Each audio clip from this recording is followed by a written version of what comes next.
Okay, full time here in Semple Stadium, and it is Limerick 25 points, Tipperary 25 points. Tommy, some game that. It was some game from start to finish.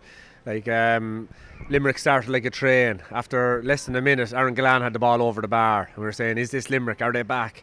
And Tipperary, as they've been doing since under the Liam Cahill era, they're very fit, they're very young, enthusiastic, with the wily old foxes, Bonner Maher and Owen McGrath, and pulling the strings as well. But it was some game from start to finish.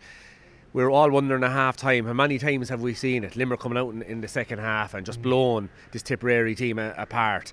But they scored 4 points in the first 5 minutes of the second half. It looked like on we go here again. But no, Tipperary, they stuck at it. Great heart, great determination, and great, balls into the corner. And they stuck at it for the 70 minutes. And listen, in fairness, in the end, it looked like Tom Morrissey was after getting the winner for Limerick.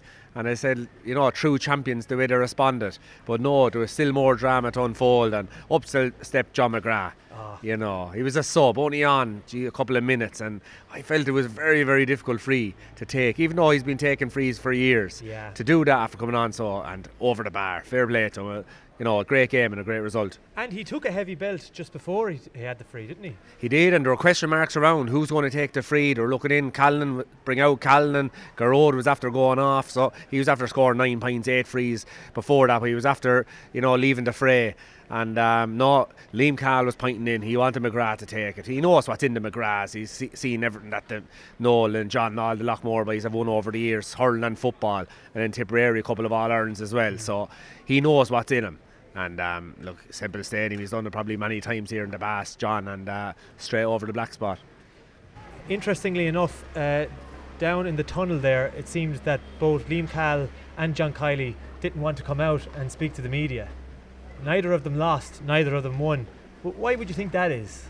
Yeah, well listen, I suppose from a player's point of view, in the media you don't understand it, because you want to, you have a job to do. You want to get the news out to the people of Ireland. You want to get their, what do they think, the managers that are closest to the action, what do they think of it? And absolutely, that's entirely acceptable that the media, want the manager's views and things.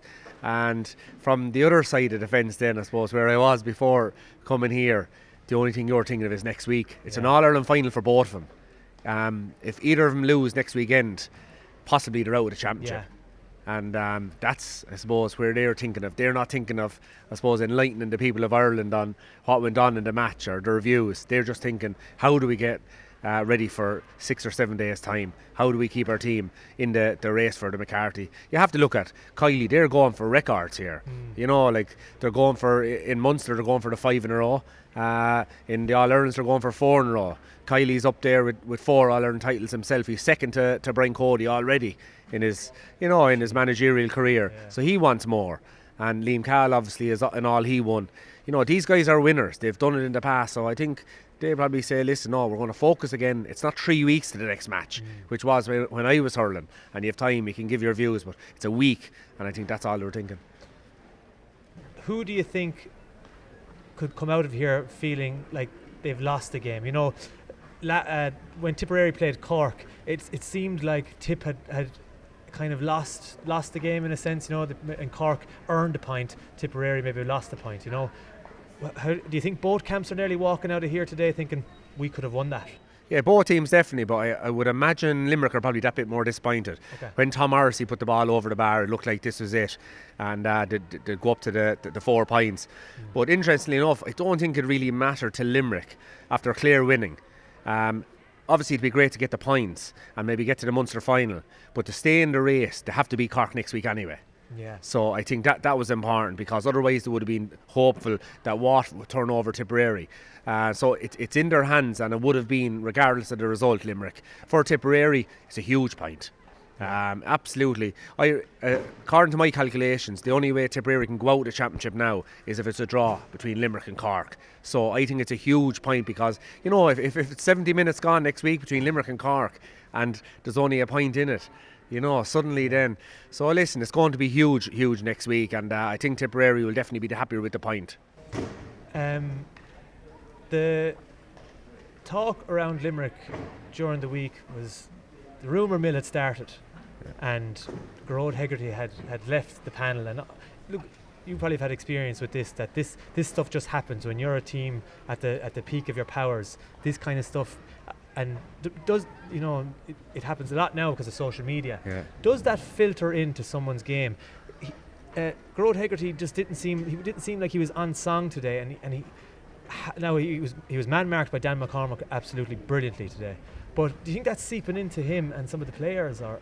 Yeah, well, sure, listen, you hit the nail on the head. Rumours. There was rumours about rumours. There was rumours about rumours last week. And, kind of all centred around Ger Hegarty leaving the panel. I've heard Ger in a lot of interviews over the last couple of years. He's an intelligent guy. He's an articulate guy. Seems to have a good relationship, and he knows the way Kylie runs the ship down there. Like, if you're not performing, or whoever's performing the best gets the start. And Ger, I'd say, would know himself that since the league final he hasn't been playing particularly well, and then when he got sent off in that match against Waterford, he wasn't picked then for the next game. I'd say he knew that, and I'd say he understood it and understood why.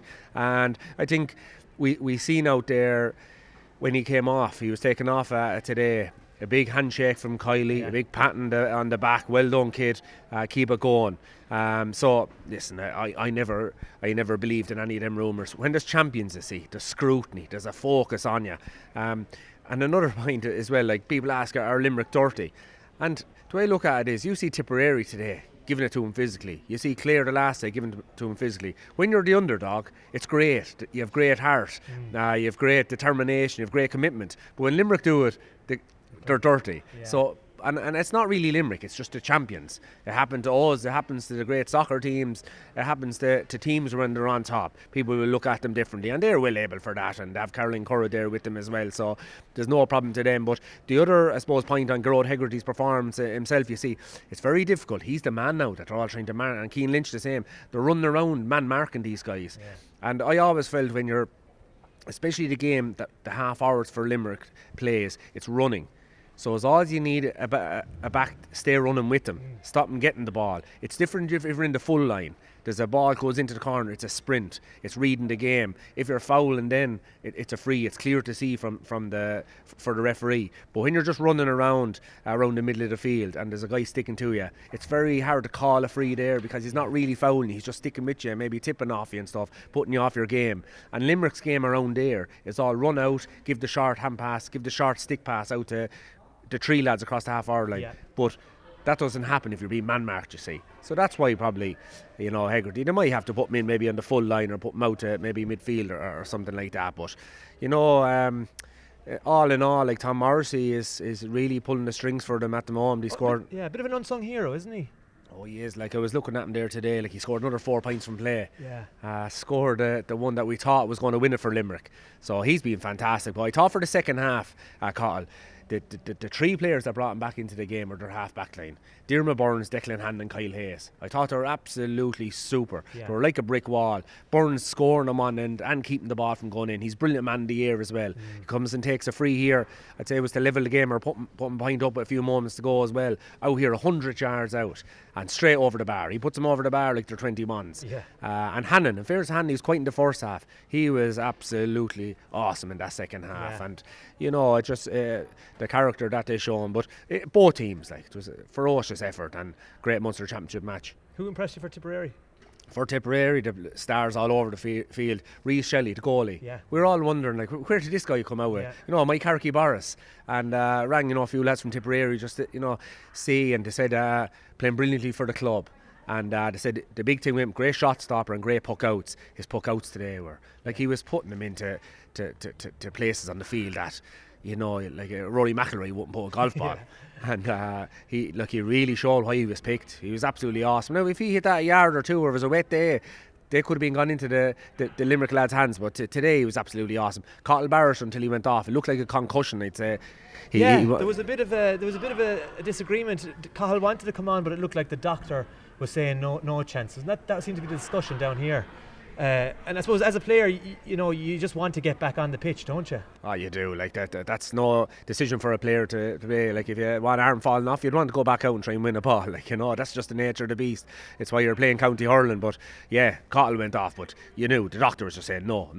Yeah. And if fair is the doctor, fair play to him, because it's not easy. You could kind of just say, and you're still thinking of safety. Are you sure you're all right? And player says he is. Well, sure, go on. I'll trust the player and let him on. Yeah. Doctor was here. No, I'm not taking any chances here. And I said it to you at the time, I said that could be a huge decision, because Barrett was on Flanagan all day, and we've seen the form Flanagan is in all year, and he was absolutely brilliant. There was one unbelievable play. It was down near that goal there in the town end, and it looked like Flanagan was in twice.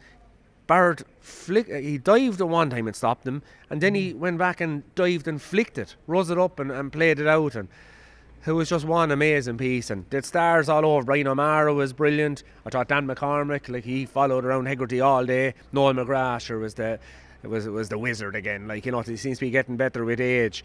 And that ball he hit into the far corner in the arena stand was in the back messy of his head. stuff. Yeah, that's I often read. I read books and I read articles and that. And Alex Ferguson's interesting enough character to read, obviously for obvious reasons, but very intelligent too. And just said to win titles and win many trophies, you need one world-class player or two. Like Noel McGrath, that ball into the corner, that's world-class. As Jimmy McGee had said. But, it was just amazing. And then I think it was Conor Bogue on the end of that, and he was super. Yeah, came on. I think he came on for Bonner Marr, and you said it at the start. I was wondering, Bonner, he's 32, 33 at the moment. I said, is this the game to be putting him in for against Limerick? And by God, he answered that question. Yeah. He was just incredible. He was, like a lad, 20, 21 years of age again. Just his hands, though. I always said it about the Bonner, to talk about his work rate and that. His absolute hands, the ball sticks to his hand like a glove, like a baseball catcher. It's just amazing. And he made another great dispossession. Came out on, I'd say it was Dan Morrissey. Yeah. Flicked it off, but didn't just flick it off him. Back into his hand and won a free. Yeah, he kind of snapped it, didn't he? Yeah, he's brilliant. Just amazing. And it's the likes of him and Noel that have been doing it for years, but they make the team tick, don't they? They make the likes of Jake Morris and them get into the space, and that's how they find the space, is from lads like them that can pop a ball out that no one else can see, isn't it? Yeah, and you could run all day. There's a lot of lads that run. There's Olympic athletes there, you could put them out there and they'd run all day. But if there's no one giving them the ball, and Tipperary, you listen to their interviews, they've worked very hard by all accounts on their fitness. They look fit, because it's easy to say, right, that pass, this pass, but there has to be someone moving for it. So they have the runners for it. They've worked on that. They have won All Ireland's minor, under 20s, under 21s with Liam. So they have the guys that can run, and then they have these guys then passing them out the ball. And there was a couple of other players like Jake Morris, 5 points from play, Mark Keogh at different times. That game wasn't just won in the end. It wasn't won at the start. There was different moments during that game, through the whole 76 minutes that game was won, and different players stepped up at different moments. If you have to call it now, who is getting out of Munster? Obviously now we know that Clare are safe and sound. They're into the Munster final after beating Cork today in Ennis. Who are the other two teams that are getting out, do you think? Yeah, well, I definitely think that was a valuable point for Tipperary, because it's a dangerous game for them. The whole probably country will be telling them they're going to beat Waterford, after Waterford not playing particularly well over the first couple of games. Well, they played well in the first game against Limerick, but since then they haven't hurled particularly well. But Davy Fitz, he will be fighting on his back in this last match. He will have them lads riled up. They need to start turning the tide at some stage, Waterford.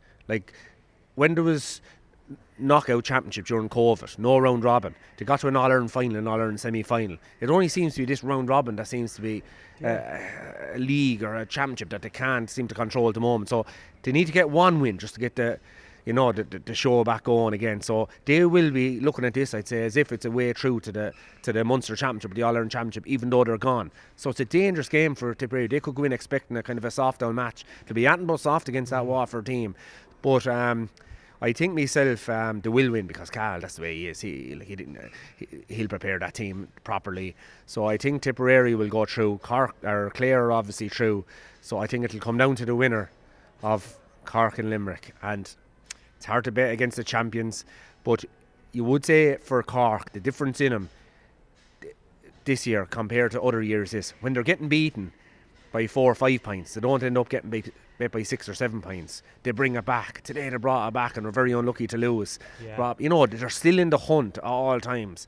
And so they will make it tough for Limerick. But I would expect Limerick to win that. So at this moment in time, Clare, Tipperary Munster final, and Limerick to go through in third place. Lastly, you were at Kilkenny and Dublin yesterday. Is there a big difference between the Munster Championship and the Leinster Championship at the moment, do you think? Yeah, 100% difference between the championship, but I wouldn't say, I wouldn't go along better hurling, but it's a better championship because they're all so even. But there's amazing news after coming through there now that Westmeath are after beating Wexford. Yeah. That's huge news, because if Westmeath, Antrim now are on 1 point, Westmeath are on 2 points, they're playing each other next. If Antrim beat Westmeath, it'll go up to 3. Westmeath and Wexford will be the only teams on 2. Wexford will go down to Joe McDonough. Yeah. So and they're talking about promoting hurling the last couple of weeks. So if that does happen, you'd be looking at changing that rule maybe, because we can't have Wexford down out of the Lee McCarthy, and that's no disrespect to any other team. It's just they're a hurling traditional powerhouse. You go back to the Nicky Rackards, you go back to all the Racker brothers, Tony Dorn, come up to the Martin Stories, Liam Dunns. But listen, it might not happen. A lot of results have to happen for that to happen, but very disappointing for them. But huge kudos to Westmeath and the hurling that they're doing. And like the Kilkenny in under 21 a couple of years ago, they beat Wexford last year, and they had a couple of bad results in this campaign, all right, but I think that's with injuries as well, though, aren't they, at the moment? Yeah, by all accounts, they're missing a good couple of players and missing them for the year. So, but listen, huge congratulations to them, because I know a couple of lads would have hurled with them in Shinty over the years in Railway Cup, the likes of Brendan Murta there and Owen Price, fantastic hurlers. If you took a jersey off them, you'd say they'd be playing for Cork or Tipperary, Watford, super hurlers. And Clonkill, great club there up there too. We went up to play them in a Leinster League one year, and going up to Westmeath to kind of will win this one handy enough. They must have bet be about 15 points. Yeah. Fantastic club, and seen him in under 11 tournament up in Kilmacud Crokes there last week as well. Under 11 team, great little team as well. So listen, the future is probably bright there for Westmeath and putting in a huge work. Well, some game we've just after witnessing here, and the Munster Championship is really living up to expectations. Full time here in Semple Stadium, Limerick 25 points, Tipperary 25 points.